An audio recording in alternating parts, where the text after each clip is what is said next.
Alright, 44 minutes. Alright, I'll try to keep this short anyway. So one of our friends, someone I actually know in real life, sent me a message privately asking about how certain passages in the Christian scriptures that they call the New Testament, that Christians call the New Testament,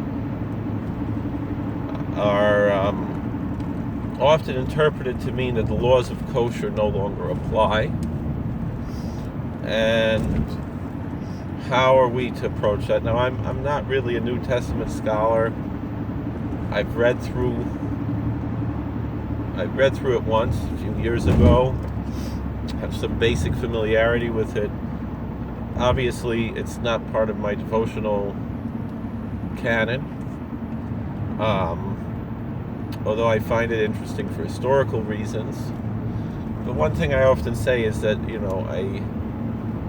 reading these texts as someone who practices Judaism, I believe I have a perspective that's not the way it's generally understood. However, most scholars would probably agree with the perspective that I have. Although the average reader, especially reading in English, although I do not know Greek, but even just reading it in English for myself, I pick up things that are, they're not as radical as we would understand it. There was a movie, I believe it was a made-for-TV movie. I have it on DVD. It's kind of hard to get a hold of, but you can get it online. It's not a very good print. It's from, I believe, 1980. It has Christopher Lee, which is pretty cool. Me being a monster movie fan, playing, I don't remember who was the king in that region of Spain at the time, but it outlines, it's a, and I didn't eat my breakfast yet this morning. I just said, fun filling. I'm gonna daven a little later when I have a little break at work, and I have another set of towels to fill in there, but I want to put on my own before I get to work. I'm having some trouble sleeping at night. But it's the story of Nachmanides. It's called The Disputation, I believe is the name of the movie. And the story of Nachmanides and his disputation with Pablo Cristiani, it plays more or less like a play, less like a movie, but it's an interesting curio, to say the least, that such a film was made. It's a hard movie to watch, especially for an American, because it is, it's very British, and the quality of the print that I have was very difficult to watch, and it was rather expensive for a DVD, something like $25 for the DVD. This guy didn't have his lights on. Let me put my lights on. I don't know how to turn the lights on. No. I'm not sure how this car works.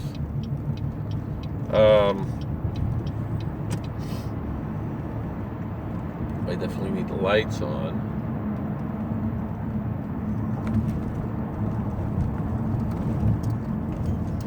So anyway,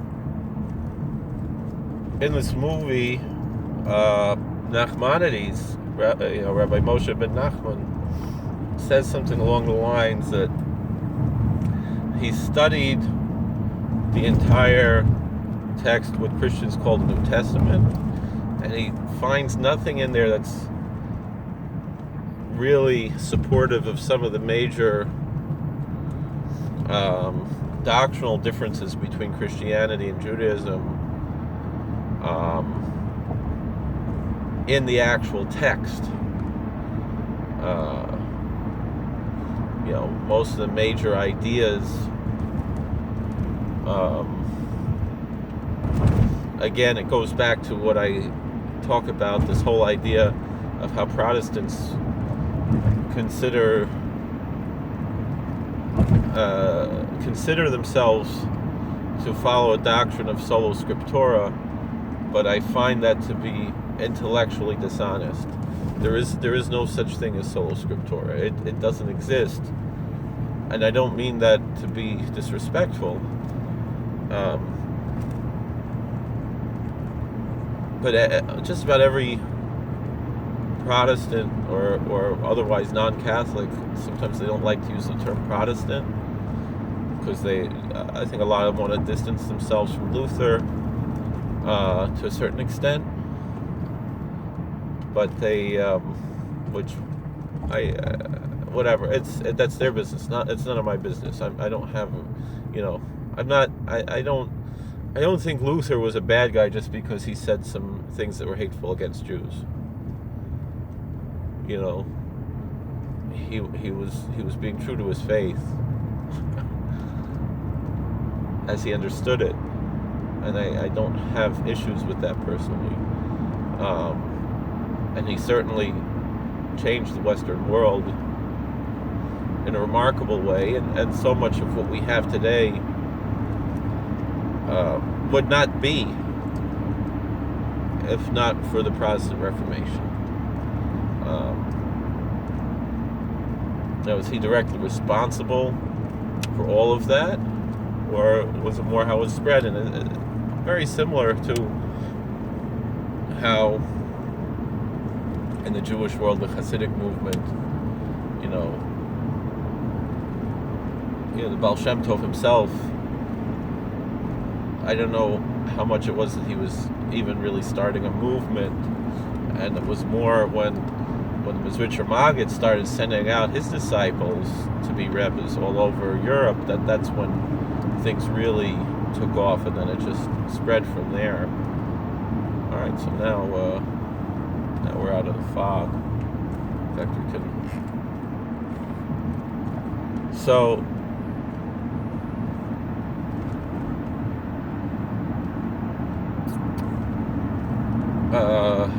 Nachmanides in this movie, I don't know if it's anything accurate from any of his texts, but he says in this movie, that at least the character, that he finds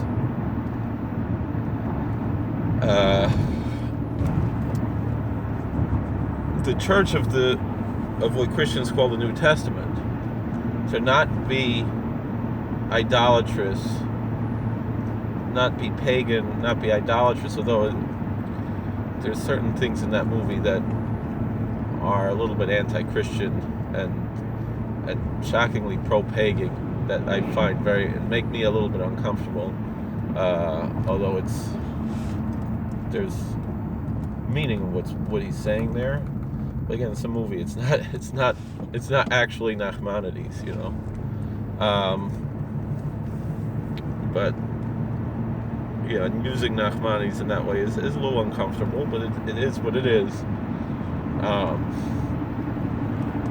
Where at the end of the movie, he tells the king, you guys, to a certain extent, you were a little better off as pagans, which that makes me uncomfortable. I firmly believe that Christianity has been a force for good in the world, and even and that's clearly the ideology of our sages, not necessarily about Christianity per se, but that the ancient pagans were brutal, evil people. Not to say there weren't good ones, but their society was utterly depraved, and Christianity, although some might say it went too far in certain areas, it certainly introduced morals and ethics into the pagan world. And so Hinduism after British colonization is not Hinduism before British colonization. You understand what I mean? And Wicca today, and Odinism and Druidism, whatever they are very much influenced by the Judeo-Christian ethic because Christianity spread it. And now people are, playing games like, they're going back to things that have been extinct for centuries, but and trying to reclaim them, but essentially, and we deal with this in the prison. But you see that they have an ethic, they have morality. They're not, these. They're not what they were, 2,000 years ago, before Christianity moderated them and brought them into the world.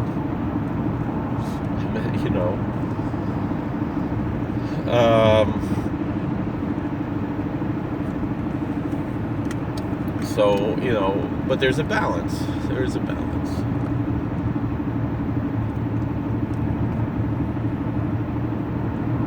As far as,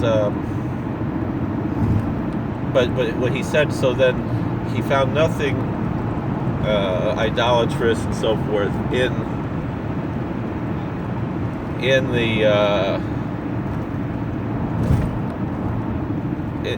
the text that Christians call the New Testament, and he found it to be the way he said it to be merely a heresy of Judaism, and like the Queen was there and everyone, they were like, what? Merely a heresy? Like everyone was shocked, like what? Because at that time, in the Christian world, a heresy meant you're being burned at the stake, whereas in the Jewish world it meant, all right, you're not going to get an aliyah on Shabbos morning. We're not going to count you for a minyan if we don't really need you. There wasn't much of a, and the thing is, you want to go and become a Christian, so you go become a Christian, and and that's how it is. We weren't burning you at the stake for being a heretic. And if we need you for the minyan, we might say, well, you're not really a heretic, Maybe you're colloquially a heretic because you don't think that the Orach Chaim HaKadosh was written Baruch HaKodesh, but so anyway, we so this friend of mine was asking, so how do we understand? There are two passages in the books that Christians refer to as the New Testament. I don't know the chapter and verse, all this stuff. I'm not a scholar of what's called the New Testament.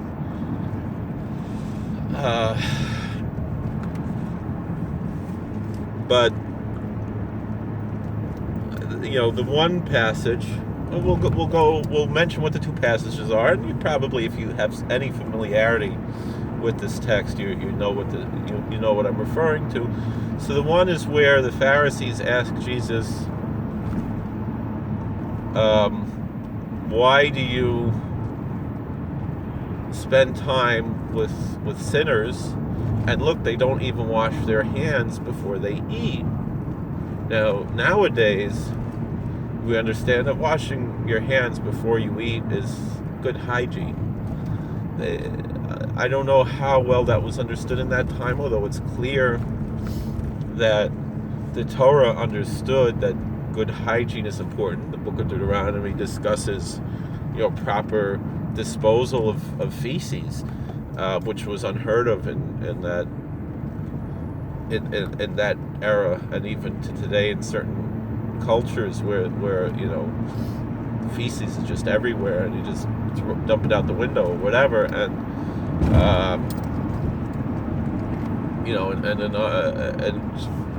the Bible already says, the Torah already says that you have to bury it somewhere outside the camp because God walks among you in the midst of your camp. So there was understanding already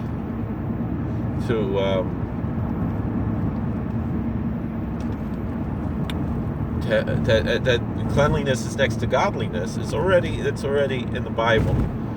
However,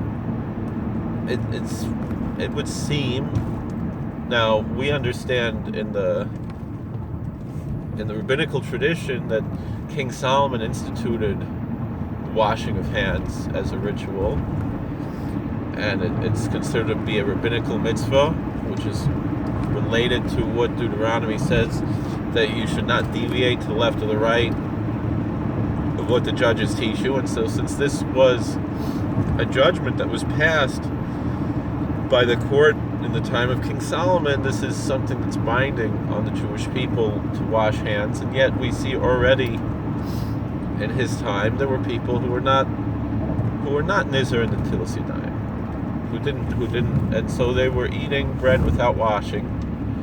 And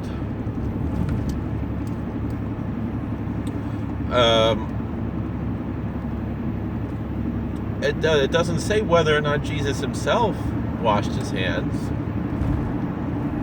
because I remember reading, some, some what I would definitely call Judeo-phobic tract online, perhaps in the late 90s or early 2000s. I'm not sure when I was reading this, and they were saying, that Jesus already was, putting down these evil Pharisee traditions that existed before the Talmud was even written down. Things like washing hands before eating bread.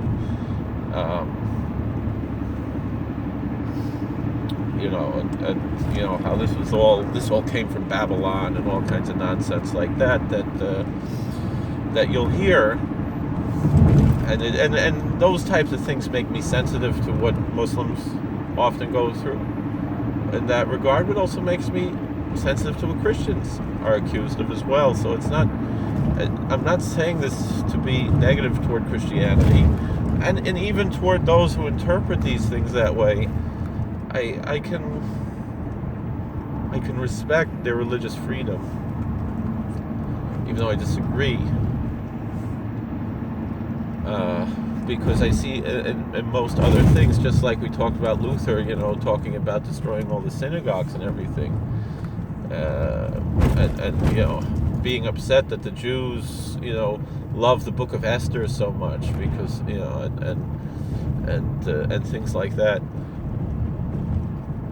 and I can put that aside and recognize that still there are certain things that the world is, God controls the world, and if he let a person like this become famous and so influential, it doesn't necessarily mean that he was perfect, and it doesn't even reflect on him, but on him as an individual, but it's part of God's plan for humanity that this movement should spread for various reasons, and to the point where the Catholic Church will often admit today the same thing, that the Protestant Reformation was the best thing for the Catholic Church.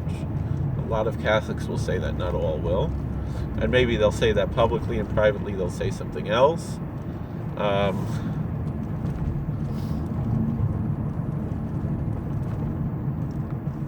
this is along the lines of what we can discuss here.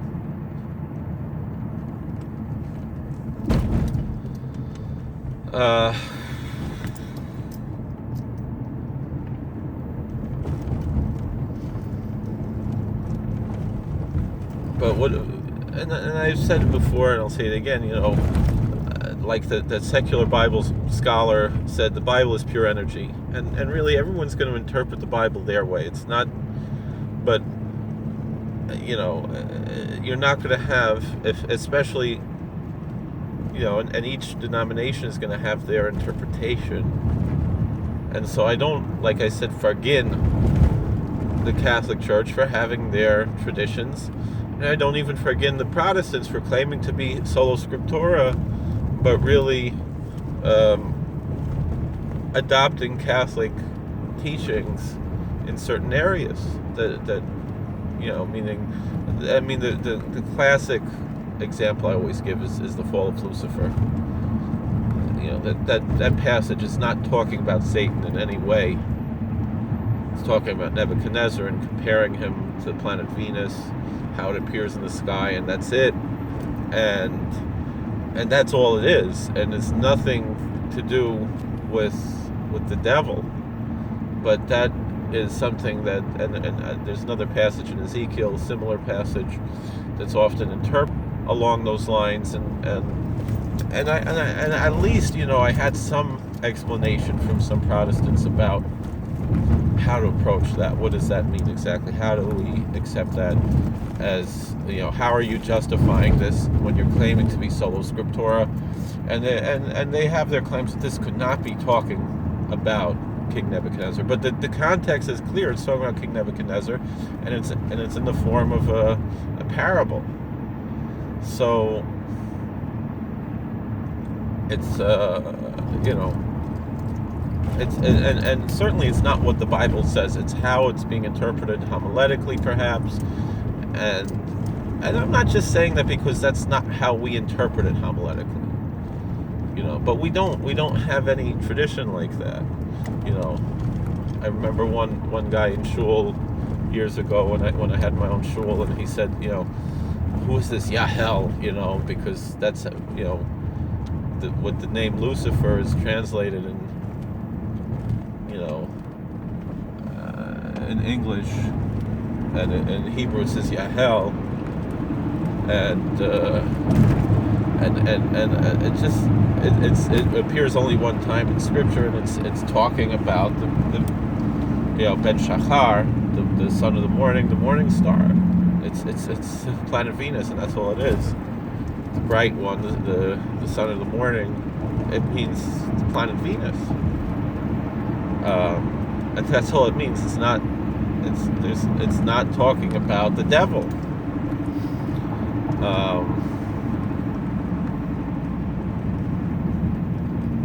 It just isn't. But the church has understood that, and again, I don't, like I said, I don't forgive them. They're free to do that, and they're even free to claim to be sola scriptura while they're doing that, if the Protestants want to do that, even though they're not. They're accepting a Catholic tradition, a Catholic interpretation, and turning it into that this is what the Bible says when it doesn't say that, and they're free to be intellectually dishonest if that's their faith as well. I don't have a problem with it. I just point it out, and you can decide on your own, with your own dictates of your own conscience, how to deal with that. And I don't mean it to be disrespectful. It just is what it is. So back to this story with the hand washing. So the answer that Jesus gives to the scribes and Pharisees is, that which comes out of the mouth defiles more than that which comes into the mouth. Now, he did not say that which comes into the mouth does not defile. He's just saying that which comes out of the mouth defiles more than that which comes into the mouth. And I'll be honest with you, I heard Rav Pam, Zeichet Tzadik Livracha, on the Chavetz Chaim video saying that. Now I don't know whether or not Rav Pam ever read the Christian Bible. I would be tempted to say he never did, that he wasn't familiar with this type of text. He didn't strike. He wasn't like Reverend Victor Miller, who actually read all of these things, and like people make it like a big deal. Oh, Reverend Victor Miller read the New Testament, and it's like, but we're not on his level, that type of stuff. And like, okay, and I love Reverend Victor Miller. I'm a big chassid of Reverend Victor Miller. And I know a lot of people. I know he's become like unpopular recently, and a lot of people, put him down. But I'm a big chassid of his. I remember meeting him 2 or 3 times, and it was just an amazing experience. I regret that I never met Rav Pam, but my Rav is a Talmud of his. Rabbi Fishbane was a Talmud both of Rav Gustman and of Rav Pam, and I can't imagine that Rav Pam, ever actually read the New Testament. but most likely there are Sifrei Musar that say the same type of thing, and so again, and more than that, the understanding that I would understand it by is, to put it in the modern parlance of how we speak in the Orthodox Jewish world today, that Jesus was quote unquote doing kiruv, and again, I'm not a chassid of Reb Shlomo Carlebach. I've heard too many negative things about him recently from people who were victims of his, so I don't want to. I've changed my tune about him over the past few years, whereas in the old days I was more a fan of his. But Shlomo Carlebach once said something like, if somebody's arm was cut off, you don't put on a Band-Aid. Like he tells a story about Lubavitcher Rebbe sent him on shlichus. He was a Lubavitcher chassid at the time. He wore a black hat and everything, and there's pictures of him with the black hat on, and he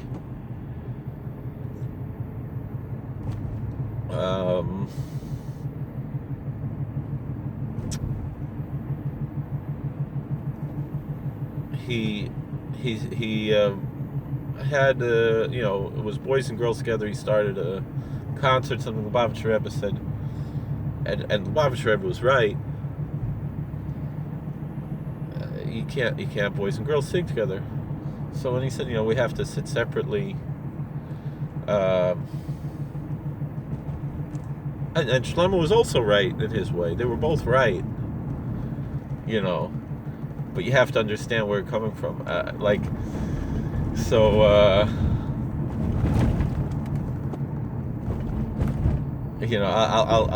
tell something that's that reflects on that, and I mean, halachically, Lubavitcher Rebbe was right. The boys and girls can't sit together, and the girls can't sing out loud. So he said, he had 100 kids there, and when he said the boys and girls can't sit together, half of them left. And then when they said the girls can't sing out loud, then all right, you could make an argument one way or other. There's different halachic opinions on that. But then everybody left but one, and he was kind of a dummy. He was, maybe somewhat mentally handicapped, and he's like, what am I supposed to do here? Shlomo Carlebach asked Lubavitcher Rebbe, and Lubavitcher Rebbe said, I can't tell you yes, I can't tell you no, but if you're going to do what you're going to do, you can't do it in my name. Which I think is smart, and that's why I don't claim to be representing any. I don't represent the Kalavar Rebbe in any way. I don't represent Satmar in any way. I don't represent Rabbi Fishbane in any way. I don't represent anybody. I'm just me, and so whatever I do, it's on me. It's not. I'm not. And although to a certain extent, it's good to have that feeling of a chrayas that I have to answer to somebody, and that's. But in the same way, if somebody, and I have synagogues I helped open in other places in the world, and I specifically didn't want it to be in my name. You be you, and I'll be me. Doesn't have, when my friend Yitzchak Albert opened his medrash in Brazil, and he consults me all the time, almost every day, on how to conduct the medrash, and he's a rav in the Kehillah, and he does a lot of things. And he consults me a lot, but he also consults his Rosh Yeshiva, and Rabbi Yitzchak soll gesund sein. Bedavka did not want him to say, that this is a Koblenzer Stiebel. And the thing is, I remember one Rebbe who I'm close with, and he opened Stieblach in a different place in the world, and the one he made the Rav in the Stiebel, and didn't really know how to learn that well, and he wear a Bekasha and the Bieber hit and everything, and he went and met with like some dictator in in South America, Central America. I don't have to get into it. And then they said, oh, the such and such Rebbe. This guy's not such and such Rebbe. He was the Rav of the Shtibel, sort of, you know. And Baruch Hashem, whatever, things change. But like people got very upset that, you know, here he went and had pictures taken with whoever he did, and it reflected poorly on the Rebbe. So but some people were under the impression that this man was a such and such Rebbe, when he's not. He's a Baal Tshuva. I mean, I'm also Baal Tshuva, but I'm just saying, you know, it's he doesn't really know how to learn that well. He never learned in yeshiva. It's a little different. Although I know people who didn't learn in yeshiva who know how to learn very well, and are big Talmidei Chachamim and tremendous people, and I go to them for shilas and everything. But you know, also they're Baalei Tshuva, but they're tremendous people. All right, well, this guy, he's not there yet. Maybe someday. He's a big tzaddik. This Yibram, big tzaddik, the best midos you ever find in the world. But it is what it is, you know.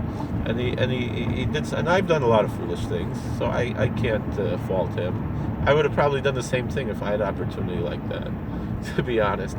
But the thing is that, again, I'm only representing me, and I'm not making this Rebbe look bad, you know. So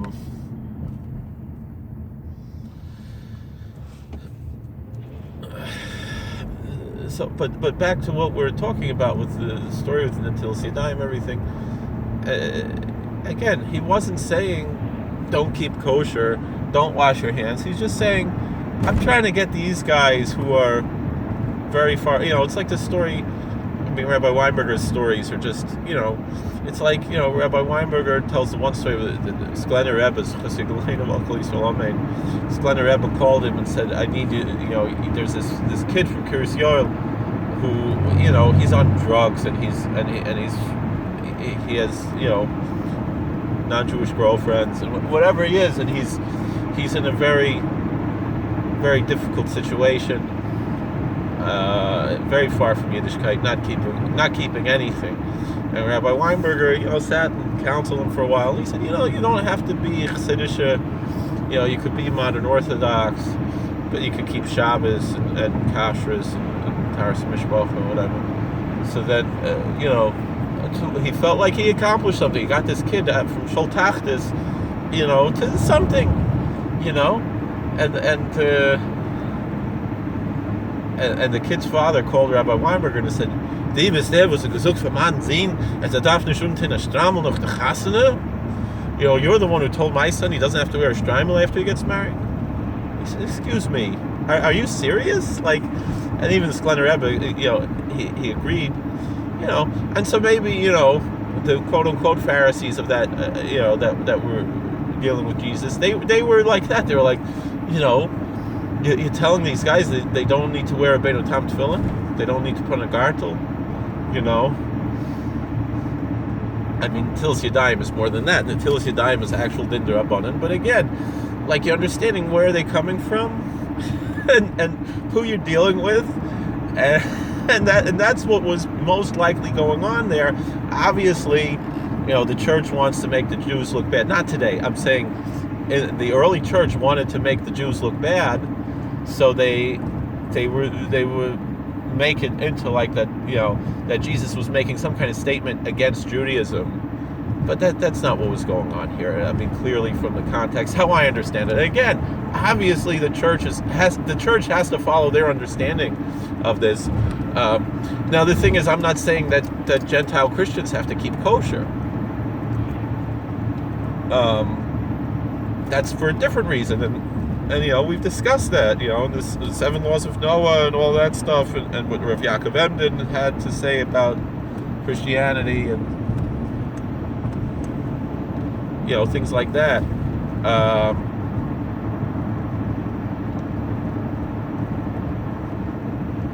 So, but that's what was going on there, you know. The same thing, like Rabbi Weinberger said this week, should be well. That there was a Maggid Shir in the five towns. He started talking to Rabbi Weinberger about one of the boys from his shul, and that he had a girlfriend, and Rabbi Weinberger said he knows the boy, he knows the girl, and then he said, so what do you expect? And then so then this Rebbe was like, what, you hold it's okay? He's like, yeah, because I'm from YU, I hold it. No, I don't hold it's okay. But like, you know, what are you giving him? He doesn't have the geschmack from the Black Gemara. Of course he doesn't feel any love, he doesn't feel any care. Of course he's going to be looking for love in all the wrong places, like how Rabbi Weinberg always says. Of course that's going to happen. What do you expect? And he said this, and it's not just him. He said that the same thing with Michael Lefkovich. It was a similar story. And that's the way. It's the way it is. So then the other story that's often quoted, to mean that kashrus doesn't apply anymore, is how in the book of Acts, Peter has this vision of all of these non-kosher animals. Now, the context of again, it's not talking about that you don't have to keep kosher anymore. And Peter, of all people, was the one who was the most Jewish, James a little bit more. But again, even it could be argued that Paul was not arguing against Jews keeping Judaism. He was arguing against Gentile Christians converting to Judaism. And that's pretty much, and if they don't convert to Judaism, they don't have to keep kosher. But it's often understood that, well, if Peter, he's going to be going and doing all this stuff and going, he has to eat something, which doesn't make much sense in the context of the New Testament, because if he's, the same thing you could say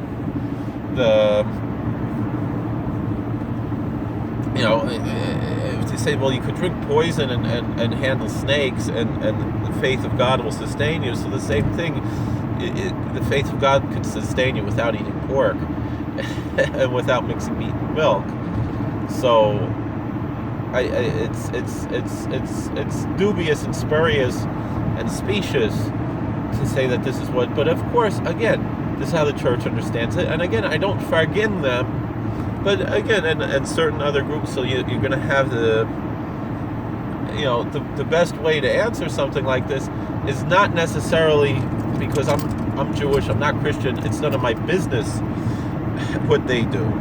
But how do people who do venerate these texts understand them? And the answer is going to be, look at the, what are they called? They call them the Armstrongists, Herbert Armstrong's people, who believe that the Anglo-Saxon Christians are the lost tribes of Ephraim, and it's called British Israelitism, and they do believe that Christians are bound to law. Not that that's, again, whatever it means in their understanding, not that bears anything on their salvation. Again, these are terms that we don't have in Judaism. In this, we do have a concept of being saved from out of, of being saved from a lion. We'll call that salvation, yeah, but not in the sense how Christians understand it. And so God is called the God of my salvation, yes, but it doesn't. It means, it means something different. What is going on here? So, I see now. But there's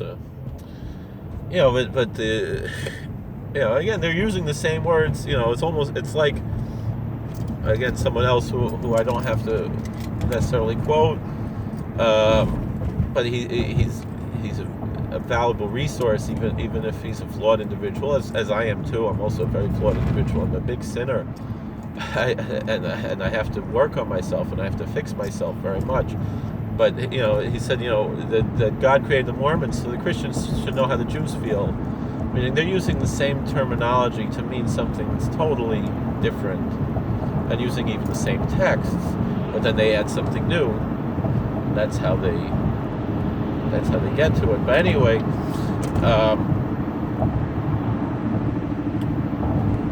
So the Armstrongists say that this passage, as my friend pointed out, is referring to welcome the Gentiles into the church, and not that people who are born Jewish are not bound to keep laws of kosher.